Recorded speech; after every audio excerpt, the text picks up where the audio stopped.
पाऊस कमी झाला, तर मग कोण जिंकतं? कल्पना करा, तुम्ही महाराष्ट्रातील एका सामान्य मध्यमवर्गीय कुटुंबामध्ये आहात.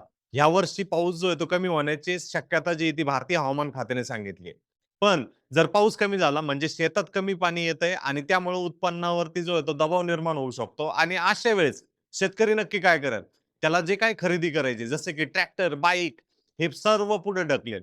याबरोबरच जर मोठी खरेदी सुद्धा जर असेल, तो सुद्धा थोड्या दिवसासाठी पोस्टपोन करताना दिसेल.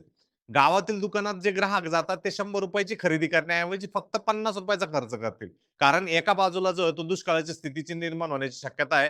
पण स्टॉक मार्केटमध्ये याच्यामुळेच काही सेक्टर्सवरती जो आहे तो प्रेशर निर्माण होतो. कारण याच्यामुळे काही सेक्टरच्या अर्निंगवरती जो आहे तो परिणाम क्रिएट होताना दिसतो. त्याबरोबरच काही सेक्टर्समध्ये मागणी सुद्धा वाढताना तिथं दिसू शकते. म्हणजेच काय? पाण्याची उपलब्धता जर कमी झाली तर पंपिंग आणि इलेक्ट्रिसिटीच्या डिमांड्सवरती जो आहे तो परिणाम होतो आणि रुरल इन्कम जर कमी झाली तर ऑटो, एफ-एम-सी-जी, कंझ्युमर सेक्टर्सवरती जो आहे तो प्रेशर निर्माण होऊ शकतो. आजच्या या व्हिडिओमध्ये फक्त प्रश्न पाऊस किती झाला नाहीये.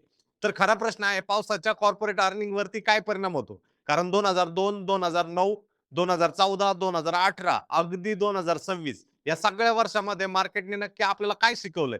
ते आपण व्यवस्थितरित्या या व्हिडिओच्या माध्यमातून जे आहे ते समजून घेणार आहोत. नमस्कार, मी डॉक्टर रणजित आपलं सर्वांचं स्वागत करतो निफ्टी ट्रेंड मराठीमध्ये. चला तर मग व्हिडिओला सुरुवात करूया. तर दुष्काळ म्हणजे फक्त शेतकऱ्याची समस्या नसते मित्रांनो. दुष्काळाचा परिणाम जो आहे तो कुठपर्यंत असतो? कारण जेव्हा केव्हा ड्रॉट किंवा दुष्काळाची स्थिती येते त्यावेळेस आपल्याला पहिल्यांदा शेतकरी आठवतो. पण इकॉनॉमिक इम्पॅक्ट जो आहे तो शेतकऱ्याच्या याच्यावरती तर होतच होतो. पण त्यापेक्षा तो कितीतरी पटीने खूप मोठा असतो. कारण जेव्हा केव्हा पाऊस जो आहे तो कमी होतो, त्यावेळेस जे काही शेतीचं उत्पन्न किंवा क्रॉपचं प्रोडक्शन आहे त्यावर दबाव येतो. त्यामुळं फार्मरचं जे इन्कम आहे ते कमी होतं आणि रुरलमध्ये जो खर्च जो होत असतो ग्रामीण भागामध्ये तो कमी होतो. आणि ह्याबरोबरच जे काही ऑटो सेक्टर्स मधले ट्रॅक्टर्स किंवा टू व्हीलर्सच्या डिमांड जो आहे तो त्याच्यावरती दबाव निर्माण होतो. याबरोबरच कन्झ्युमर गुड्समध्ये जी काही खरेदी करायची शक्यता असते, ती पुढे ढकलली जाण्याची शक्यता तिथं निर्माण होते. आणि शेवटी कंपन्यांची जी अर्निंग्सवरती तिथं मोठ्या प्रमाणामध्ये परिणाम होतो. पण दुसऱ्या बाजूला चेन जी ती सुरू असते. फूड सप्लाय जर कमी झाला, तर फूड इन्फ्लेशन जे आहे ते वाढू शकतं. कूलिंग रेटेड डिमांड जे आहे ते बदलू शकते. म्हणजेच ड्राफ्टचा इम्पॅक्ट जो आहे तो एका दिशेने होतच नाही. काही सेक्टर्सना नुकसान होतं, तर काही सेक्टर जे आहेत ते रेझिलिएंट राहतात आणि काहींना डिमांड अपॉर्च्युनिटी जी ती निर्माण होताना दिसते. महाराष्ट्रासाठी हा विषय जो आहे ना तो खूप महत्त्वाचा आहे. कारण मराठवाडा, विदर्भ आणि रेन शॅडो भागामध्ये रेनफॉलची व्हेरिएबिलिटीचा आर्थिक परिणाम जो आहे तो मोठा होताना दिसू शकतो. फक्त पाऊस किती पडलाय हा प्रश्न नाहीये. पाणी कुठे आणि कशासाठी वापरलं जातं हा देखील तितकाच महत्त्वाचा. आता 2002च्या मान्सूनचं जे काय क्वालिटी झाली होती ते समजून घेऊया. 2002 मध्ये सुद्धा एक दुष्काळ जो तो पडला होता आणि त्यामध्ये मार्केट जे आहे ते अल्मोस्ट 23% जे आहे ते डाउन साइडला जाताना दिसलं. परंतु 1 वर्ष झाल्यानंतर मार्केटनी फ्युचरचं अर्निंगचं कन्सिडरेशन केल्यानंतर तिथून जे आहे ते 116% ची रॅली जी आहे ती 2003 मध्ये मार्केटने केली होती. 2002 मध्ये जो साउथ वेस्ट मान्सून जो होता तो अल्मोस्ट 21% च्या आसपास निगेटिव्ह साइडमध्ये होता आणि त्यावेळेस भारतीय हवामान खात्याने सुद्धा सांगितलं होतं, की पावसाचं जे प्रमाण जे एकदम कमी प्रमाणामध्ये.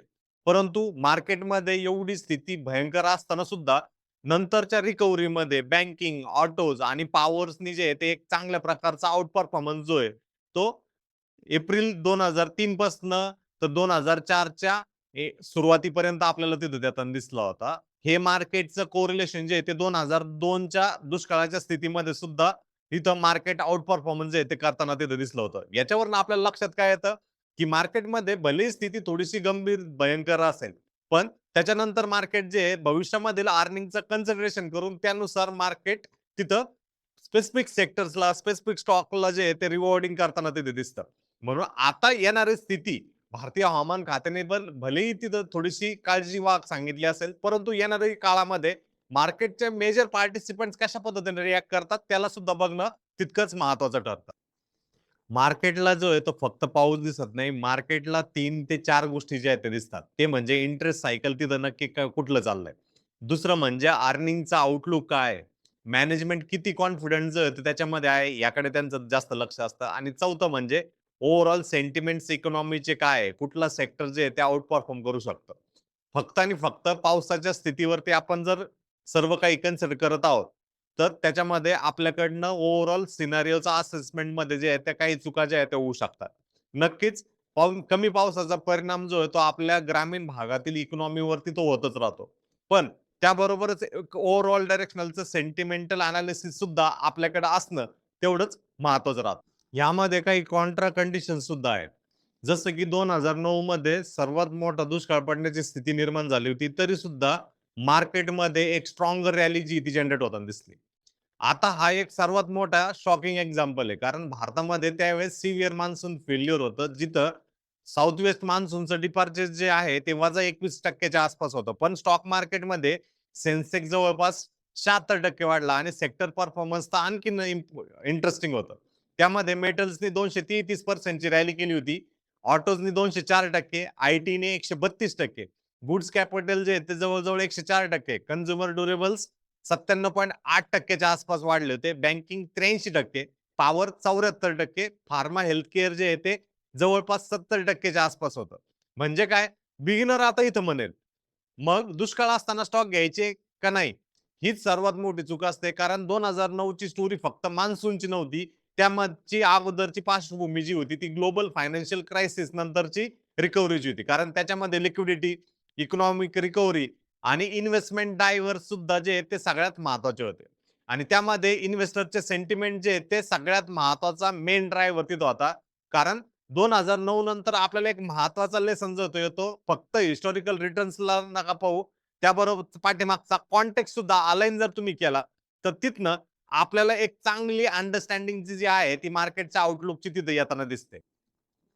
जेव्हा ग्लोबल फायनान्शियल क्रायसिस जो आहे तो मार्केट्समध्ये झाला होता, त्यावेळेस तुम्ही इथं बघू शकता निफ्टी जो आहे 6,299 वरनं ऑक्टोबर 2008 मध्ये ऑलमोस्ट 2297 वरती गेला होता आणि तिथं पर्सेंटेज वाईज जर कन्सिडरेशन करायचं जर झालं तर 64% च्या आसपास जो आहे तो निगेटिव्ह साइडमध्ये स्लाईड झाला होता. याला मेन रिझन होतं ग्लोबल फायनान्शियल क्रायसिस. पण जर तुम्ही 2009च्या स्टार्टिंग पासून पुढचे जर मार्केटची रिकव्हरी जर बघितली, तर ती जवळपास जे आहे 111% च्या आसपास जी ती रॅली तिथं करताना दिसली ती. म्हणजे इथं एक सिव्हिअर मान्सूनचा प्रॉब्लेम जो आहे तो तयार झाला होता. तरी सुद्धा मार्केटमध्ये एक स्ट्रॉंगर रॅली जी ती जनरेट तिथं होताना दिसली. म्हणजेच काय मार्केटमध्ये फक्त पाऊस कमी झाला हा पॅरामीटर नाहीये, तर त्याच्यामध्ये ओव्हरऑल लिक्विडिटी काय आहे, ग्लोबल सिच्युएशन तिथं नक्की काय होतंय आणि त्याचबरोबर इन्व्हेस्टरचा सेंटिमेंट जो आहे तो सुद्धा बघणं गरजेचं आहे. कारण मार्केट सध्याच्या प्रेझेंट सिच्युएशनला जे आहे ते रिवॉर्डिंग करत नाही. मार्केट जे आहे तो ओव्हरऑल सेंटिमेंटचा आणि ओव्हरऑल इकॉनॉमिक ग्रोथ ड्रायव्हर्स नेमकं कुठं सिच्युएटेड आहेत, याकडे सगळ्यात जास्त जे आहे ते मार्केट फोकस तिथं करत असतं आणि ह्याला आपण एक सेंटिमेंटल एनालिसिसचं सिंपलचं टोकन नाव देणं महत्त्वाचं ठरत असतं. तर 2014-15 मध्ये ना रुरल इंडिया जी होती म्हणजे ग्रामीण भाग जो होता तो भरपूर प्रेशरमध्ये होता. कारण 2014-15 मध्ये आपल्याकडे साउथ वेस्ट मान्सून जो आहे तो 12% च्या आसपास कमी प्रमाणात पडणार होता. 2015 मध्ये तर त्याची डिफिशियन्सी 14% च्या आसपास होती. म्हणजे काय? इथे दुष्काळाची जी स्थिती जी होती ती कॉमन पीपलवरती अधिक इम्पॅक्ट होताना दिसत होता. कारण पाऊस कमी होतोय म्हणजे शेतीच्या उत्पन्नावरती दबाव आणि रुरल जर पॉवर पर्चेसिंगची कमी होते, तर tractor demand pressure, two wheeler demand pressure आणि कन्झ्युमर ड्युरेबलच्या ज्या खरेदी ज्या आहेत त्या कमी होताना दिसतात. पण त्याचमध्ये एका बाजूला आय-टी आणि दुसऱ्या बाजूला फार्मा सेक्टर सुद्धा तुलनेने डिफेन्सिव्ह राहू शकतात. 2015 मध्ये सेन्सेक्सच्या कॅलेंडर इयरमध्ये जवळपास 5.6% घसरला होता आणि त्यामध्ये निफ्टी सुद्धा त्याच रेंजमध्ये होता. 2009 सारखी ब्रॉडर मार्केट रॅली आपल्याला 2014-15 मध्ये बनताना दिसली नाही. आता तुमच्या समोर बघा इथं चार्ट तुम्हाला दिसतोय. या चार्टवरनं तुम्हाला लक्षात येऊन जाईल, की 14च्या अगोदर एक रॅली जी ती मार्केटने 45% च्या आसपास केली होती.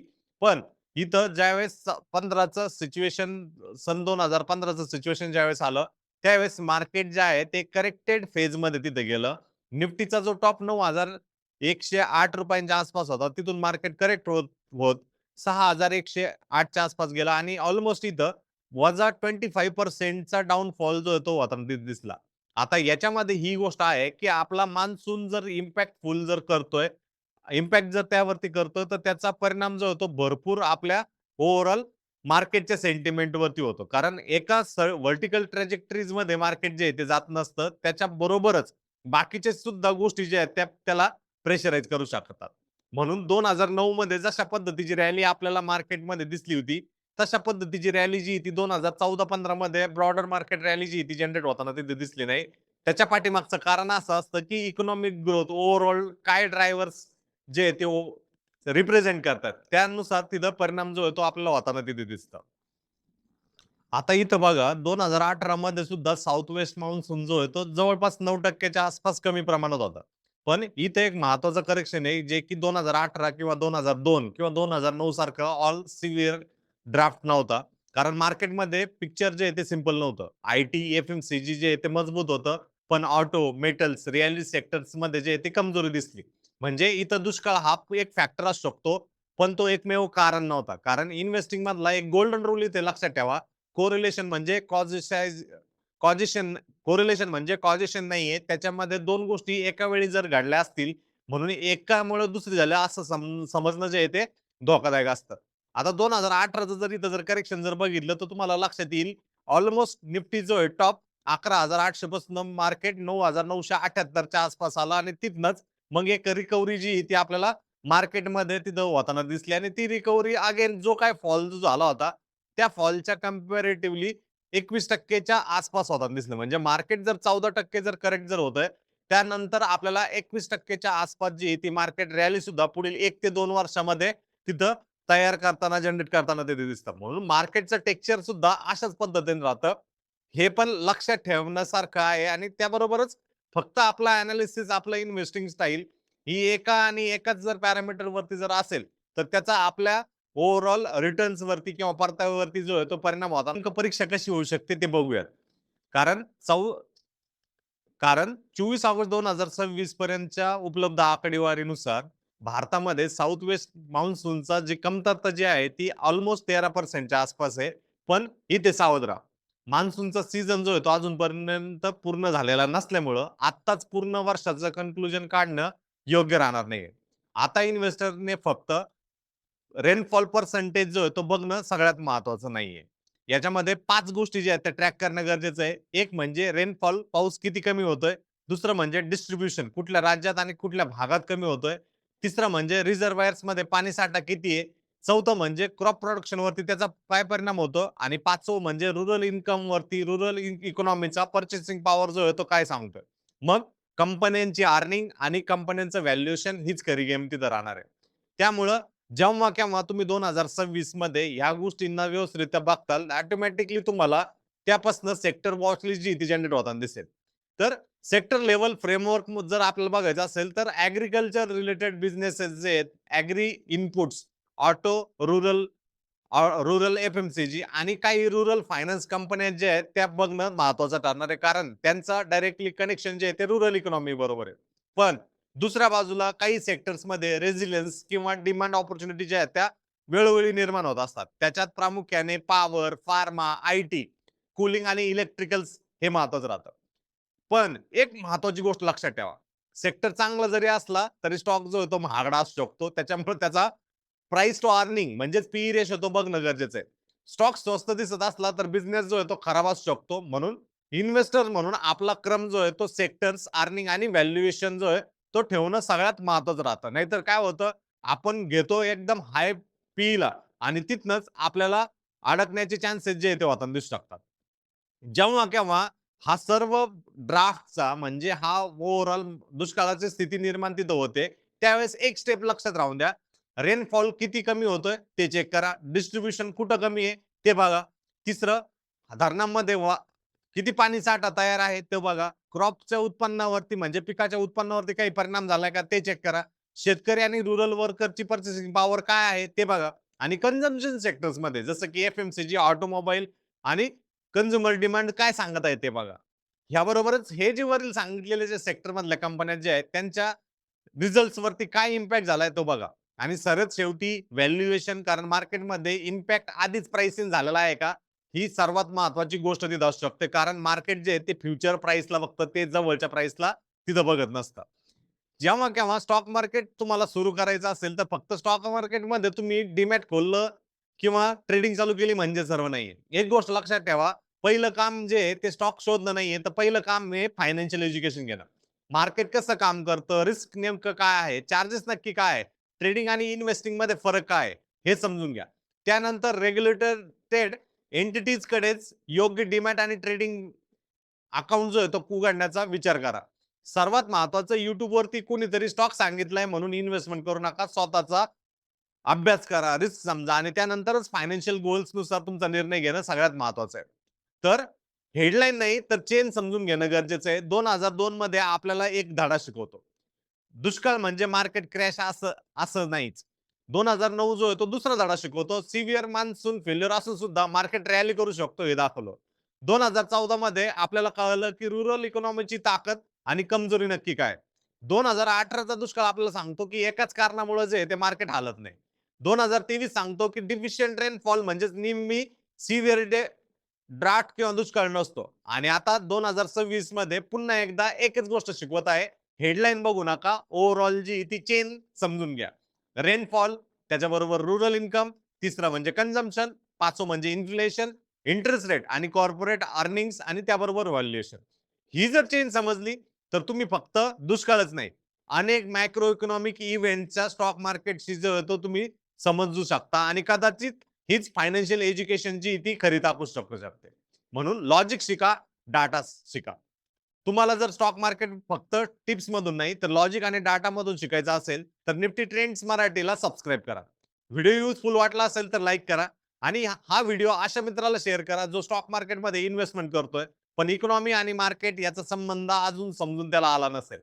याबरोबरच तुम्हाला जर ट्रेडिंग आणि डीमॅट खातं जर खोलवायचं असेल तर नक्की त्याची लिंक व्हिडिओच्या डिस्क्रिप्शन बॉक्समध्ये दिली आहे. ही माहिती जी आहे ती फक्त आणि फक्त एज्युकेशनल आणि इन्फॉर्मेशन पर्पजसाठी आहे. कोणताही सिक्युरिटी स्टॉक सेक्टरमध्ये खरेदी विक्रीचं रेकमेंडेशन किंवा पर्सनलाइज इन्व्हेस्टमेंट ॲडवाइस नाहीये. सिक्युरिटीज मार्केटमध्ये investments are subjected to market risk.